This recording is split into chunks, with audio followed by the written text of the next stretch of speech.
তো গাইস পিঠা কিভাবে তৈরি করতে হয় দেখুন, কিভাবে দিতে হয়। উড়কি দিয়ে অল্প অল্প করে দিতে হবে। আর এই যে দেখতে পাচ্ছেন পিঠা শুক্রমটা এই ডাকানে গেলা সেই ডাকানে গেলা যেটা ছিল তো পিঠাগুলো ছোট ছোট করে তৈরি করা হয়েছে। আর এই যে এখানে বিছানো রয়েছে রস, বিছানো পিঠা তৈরি করা হচ্ছে। এই বছরে প্রথম বিছানো পিঠা খাচ্ছি। এই দেখে আটা গুলানো হয়েছে, আমার আম্মু বানাচ্ছে। এই যে দেখতে পাচ্ছেন এটা হচ্ছে পিঠে জাল দেওয়া হচ্ছে, তাপ দেওয়া হচ্ছে, তারপরে মনে করেন যে পিঠে হয়ে যাবেই। তো আমি পিঠেটা এখন খাচ্ছি। আর আপনারা দেখুন কীভাবে উঠাতে হয়, উঠানোটাও আমি দেখাবো আপনাদের সাথে। এটা কোন ভিডিওটা এনজয় করুন।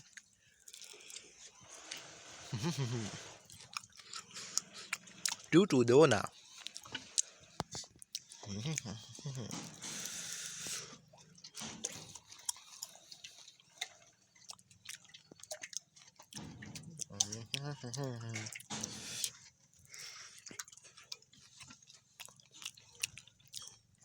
পিঠে আমি খাচ্ছি, অনেক মজা, চাপ দেখাচ্ছে এরকম।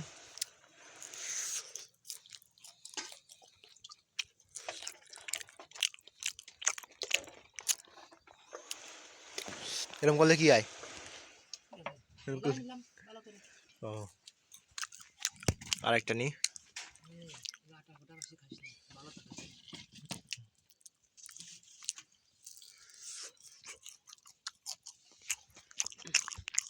মোয়া করতে হয়।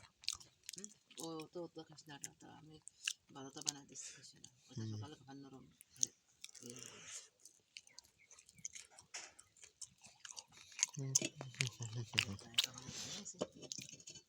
পানি বেশি গরম হয়ে গেছে, ওর মধ্যে আটা দিয়ে আটা দিয়ে পানি দিতে হয়, এগুলো উঠে নেই।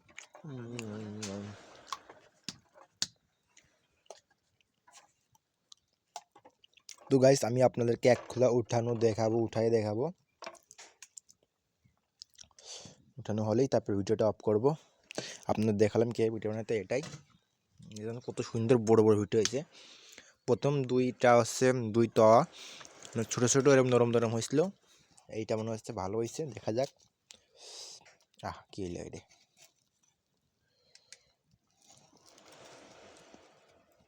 প্রথম প্রথম তো এক এক রকম মিশিয়ে মিশিয়ে দেখতে হয় যে কীরকম হবে পিঠেটা, এটা চেক করতে হয়, সেই চেক চলতেছে।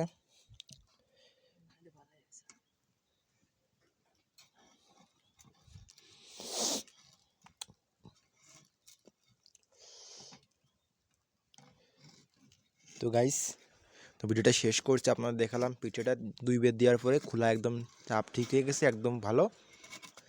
তো এরকমভাবে পিঠে বানাতে হয় আর কাছি দিয়ে উঠাতে হয়। আশা করি আপনারা বুঝতে পারছেন। হ্যাঁ, কাছি দিয়ে উঠবি না? কাছি পোড়া পিঠে, কাছি পোড়া পিঠে।